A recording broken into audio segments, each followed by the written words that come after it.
Proyekto Helmo.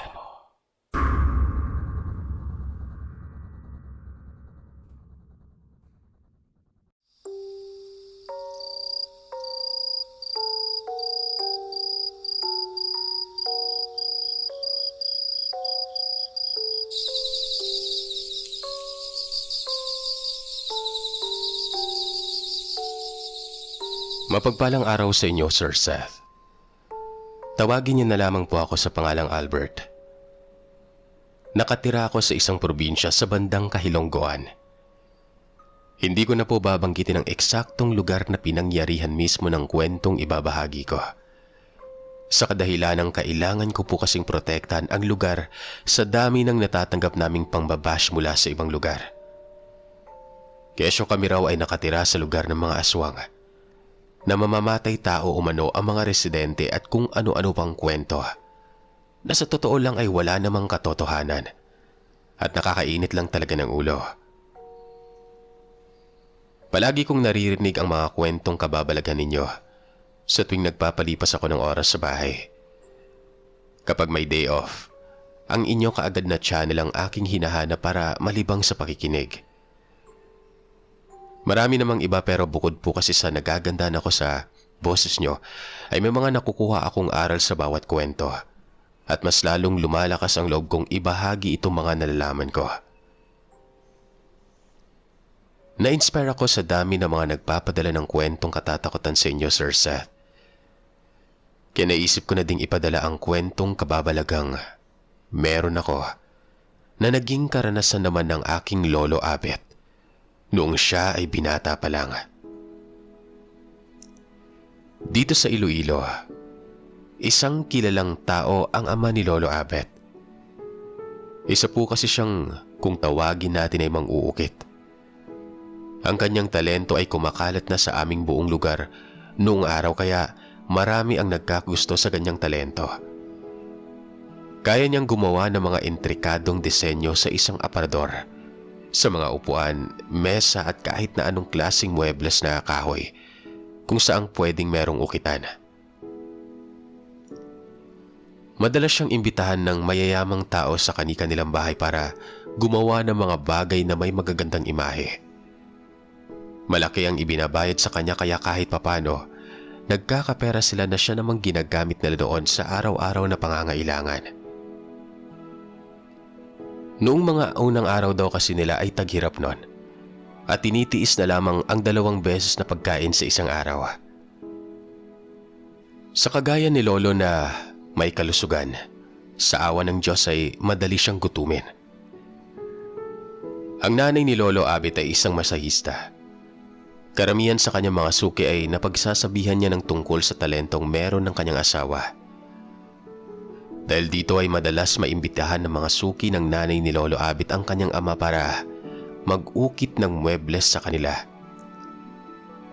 Nakakatuwa nga na ang kanyang mga gawa ay naipapadala pa sa ibang bansa. Ang nangyayari ay nakilala din ang tatay ni Lolo Abet doon, kaya naman mas lalo silang sinuwerte sa paghanap buhay. Bale, kapangalan ko po pala si Lolo, Sir Seth. Albert din ang kanyang pangalan. Pero nasanay na akong tawagin siyang Lolo Abet dahil yun naman ang palayaw niya. Kapag nagmamasahe ang nanay niya sa kabahayan na lola ko sa tuhod, isinasama siya nito at pinaglalaro kasama ang mga anak na mayayamang amo ng kanyang ina. Hindi naman kasi mapili sa kalaro yung anak ng amo ng lola ko sa tuhod na yon. Binibigyan pa nga niya ng mga damit at laruan si Lolo nung araw. At sa katunayan niyan, ilan sa mga matitibay na laruan niya ay ipinamana niya sa akin. Kapag nagmamasahe na ang kanyang ina, saka naman nakikipagkita si Lolo Abet sa kanyang mga kalaro. Bali 4 silang magkakaibigan noon at nag-iisa lamang ang babae. Dito niya nakilala si Rose. Edad 10 lamang sila nang makalaro ni Lolo Abet si Rose sa isang bahay ng amo ng lola ko sa tuhod. Maganda si Rose.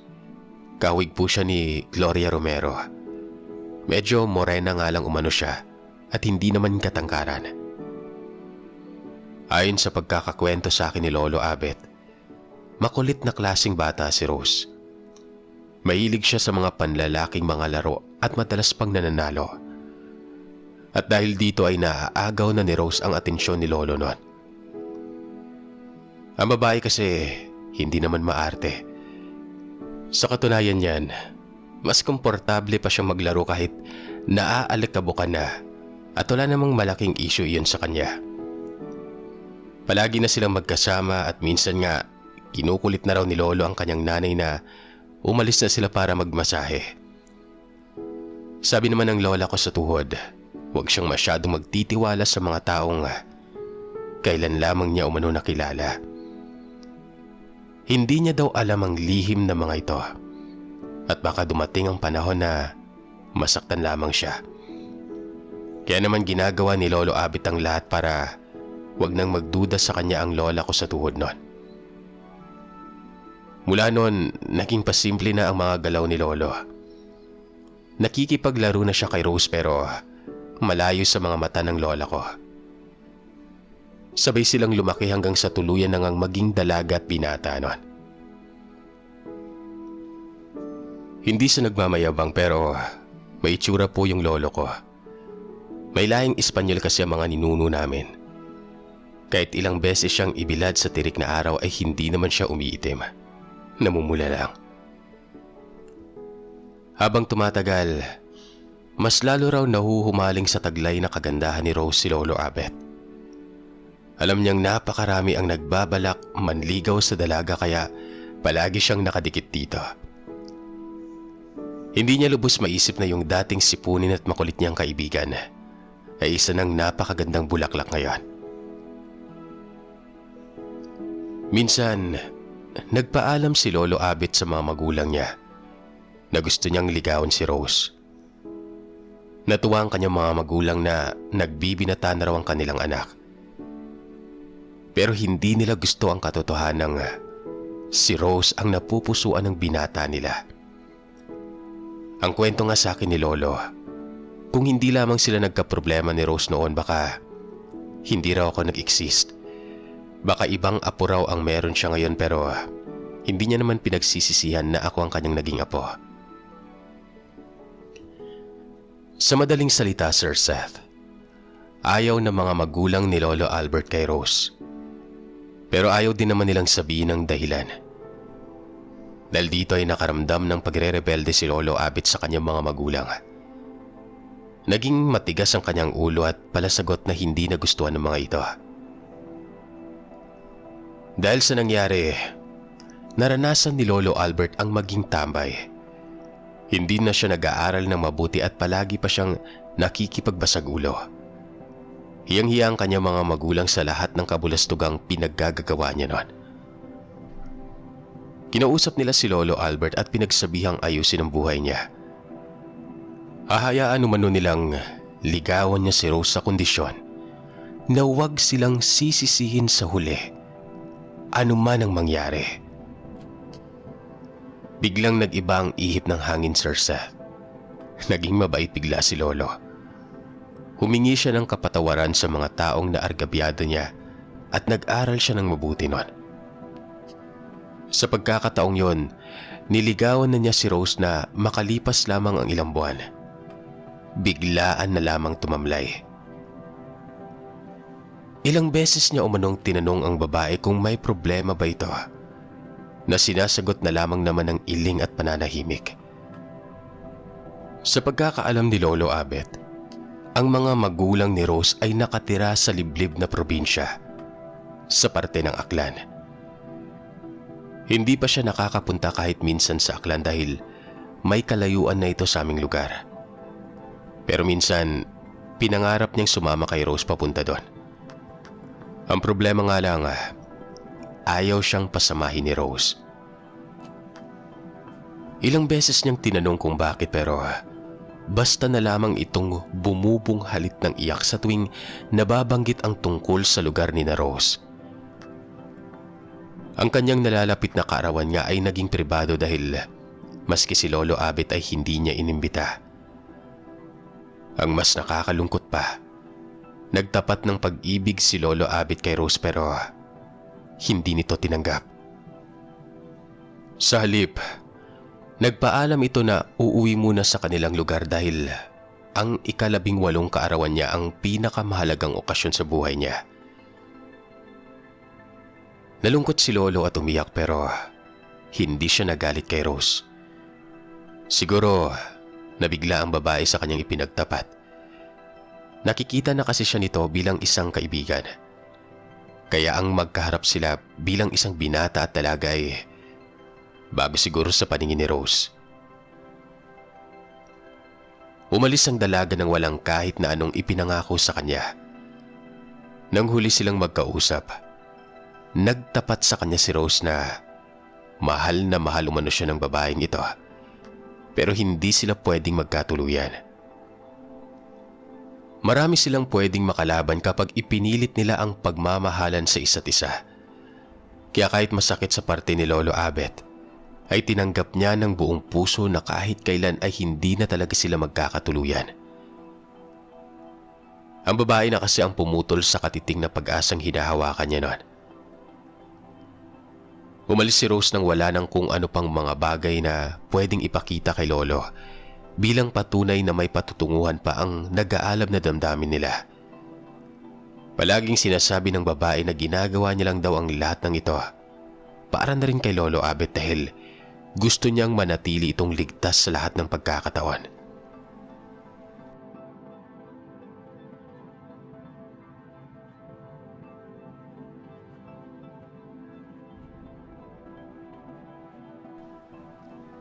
Makalipas lamang ang ilang araw, bumalik umano si Rose sa amin. Matamlay at kakaiba na kung kumilos. Ni hindi na nakikipagtitigan at mailap sa mga tao. Para bang hindi na siya ang dating Rose na nakilala ni Lolo Abet noon. Batid ni Lolo na may nagbago sa babae dahil kahit ang simpleng pamamasyal nito sa bukid para manguha ng ligaw na bulaklak, hindi na nga nito magustuhan pa. Palagi na lamang nitong gustong mag-isa kaya naisip niyang kausapin si Rose at tanungin kung ano ba ang problema noon. Labis ang kanyang tuwa nang makipag-usap ito sa kanya, pero hindi niya naman mapigilang manlumo nang malaman niyang gusto na daw ng mga magulang ni Rose na magpakasal ang dalaga. Ang masakit pa ron, diniklara ni Rose na ayaw ng kanyang mga magulang kay Lolo. Wala daw kakayahan si Lolo. Hindi mayaman at higit sa lahat, walang negosyo. Gusto nilang maging donya ang kanilang anak sa piling ng lalaking mapapangasawa nito. Sa katunayan niyan, may ipinakilala na itong lalaki sa kanya na kailangan niyang pakasalan at nakatakdang dumating ang lalaki sa kanilang lugar ng araw na yon. Umiyak si Rose habang sinasabi yon. Hindi niya raw gustong saktan si Lolo. Sobrang mahal niya ito pero tila nakagapos ang dalawa niyang mga kamay dahil sa pinakawalang desisyon ng kanyang mga magulang. Kahit tila tinusok ng karayom ang kanyang dibdib ay tinanggap ni Lolo Abet ang masakit na balita. Wala naman na siyang nakakapangkatiting na pag-asa kahit papano. Parang nagmamahalan lang silang dalawa pero hindi naman itinakda sa isa't isa. Aray, kahit siguro sumagi sa kanyang isipan na itanan si Rose ay wala pa ring mangyayari noon. Gayunpaman, kahit matawag na masokista si Lolo Abet ay tiniis niya ang lahat. Sinamahan niya si Rose para makilala ang lalaking mapapangasawa nito. Nagkita sila sa dating bahay kung saan nakatira ang tiyahin ni Rose na dating suki ng lola ko sa tuhod sa pagmamasahe. Napagtanto ni Lolo Albert na masyadong tahimik ang lalaking pakakasalan ni Rose noon. Mailap at parang may diferensya sa pag-iisip. Dahil dito, medyo nagduda siya nang sabihin ng lalaki na kailangan umanong sumama ni Rose sa kanilang lugar. Bilang kaibigan ay nagmalasakit si Lolo Abet noon. Sinabihan niya si Rose na sasamahan niya ito pero tumanggi ang dalaga. Anya, gusto niyang manatiling ligtas si Lolo kaya kailangan ay huwag na itong sumama pa. Naging mapilit si Lolo Abet, Sir Seth. Ginusto niyang samahan si Rose kaya walang nagawa ang babae kundi hayaan siya sa pagsama.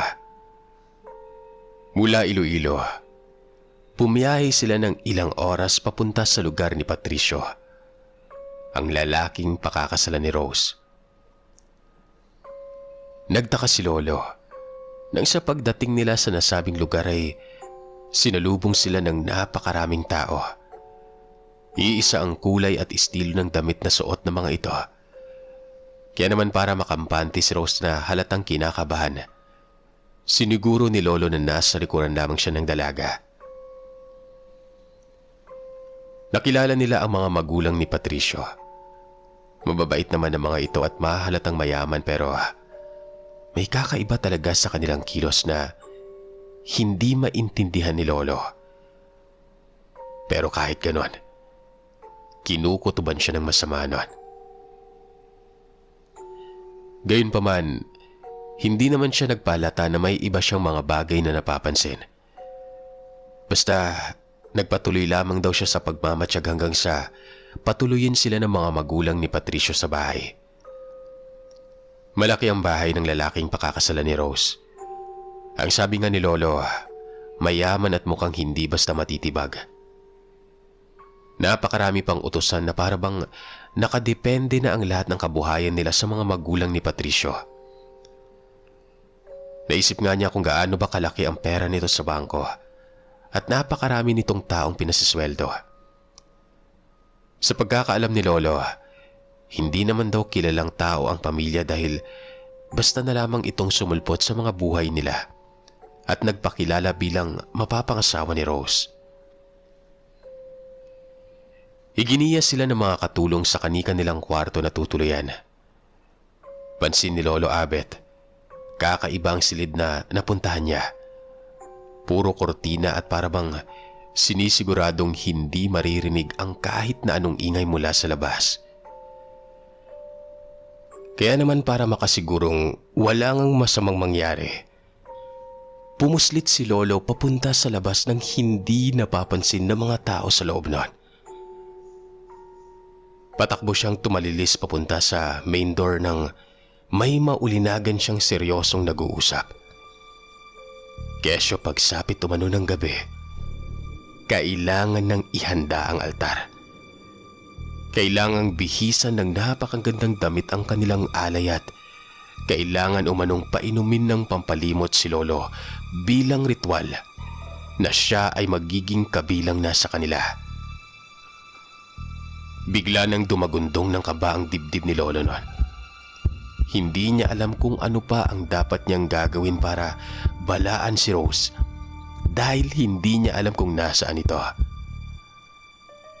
Ang mga taong kanilang sinamahan ay hindi mga normal na tao, kundi mga alagad ng kulto na sumasamba sa demonyo.